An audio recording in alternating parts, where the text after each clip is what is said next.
प्रभु को महान नाम धन्यवाद हो। प्रभु आम को सुंदर अवकाश देते उपस्थिति मध्यक आसवाई से प्रभु को धन्यवाद दिए। वास्तव में आम सौभाग्यशाली लोक अटू जे परमेश्वर आम उत्तम स्थान निरूपण कर आज ये स्थान में ए सुंदर प्राकृतिक दृश्य जो स्थान रही से स्थान रही गोटे छोट संवाद आपण मान सम्मुखें मुझे रखा चाहे। आम गोटे अस्थिर दुनिया में बास करुँ। चतुर्पार्श्वर अस्थिरता, चतुर्पार्श्वर समस्या, युद्धर भय, नाना प्रकार अनाटन अस्थिरता तार मध्य बास करुँ। आम अशांत जगत में बास करुँ कि आज छोट संवाद मुझे आपण सम्मुख रखापी चाहे।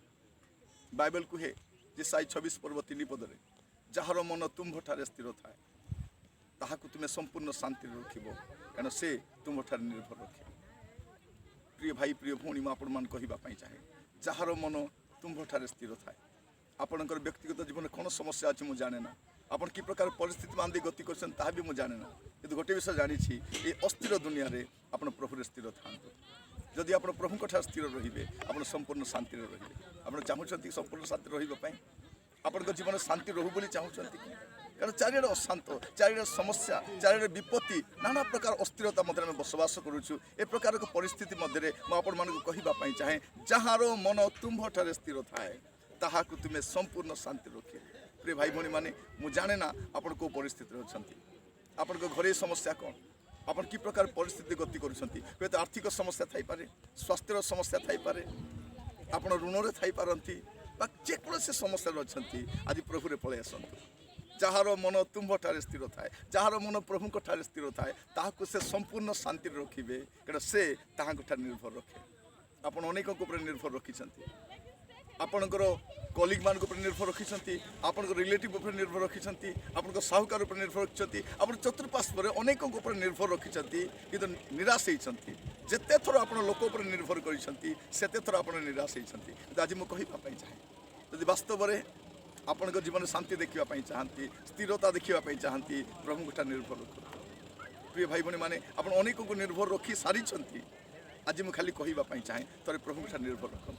प्रभु आपन को परिस्थिति बदल देवे कारण से महान परमेश्वर, से सामर्थ्य परमेश्वर, से एकमात्र परमेश्वर, तांकर तुल्य कहीं ना। प्रिय भाई भौणी माने आ से आपण जीवन महत् कार्य करेंगे।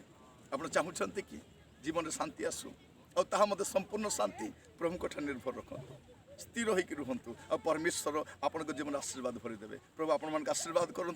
ये वाक्य द्वारा मैं विश्वास कर आप उपकृत होती।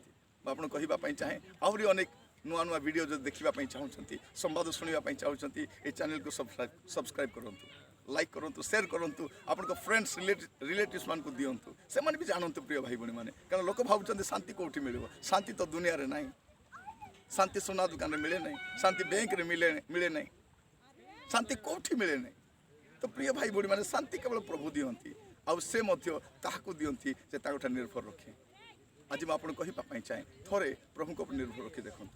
जब आप परिवार आप बंधुवर्ग मध्य किए समस्या अच्छा प्लीज ये मेसेज से शेयर कर दिंतु, कही दिंतु ये अस्थिर दुनिया रे प्रभु निर्भर रखु, स्थिर होकर रुहतु, प्रभु को प्रगाढ़ विश्वास करूँ आ प्रभु से जीवन में आशीर्वाद करदेवे। प्रभु आपण आशीर्वाद करूँ। ये संवाद शुणी धन्यवाद। प्रभु आपण आशीर्वाद करूँ। Thank you, God bless you all.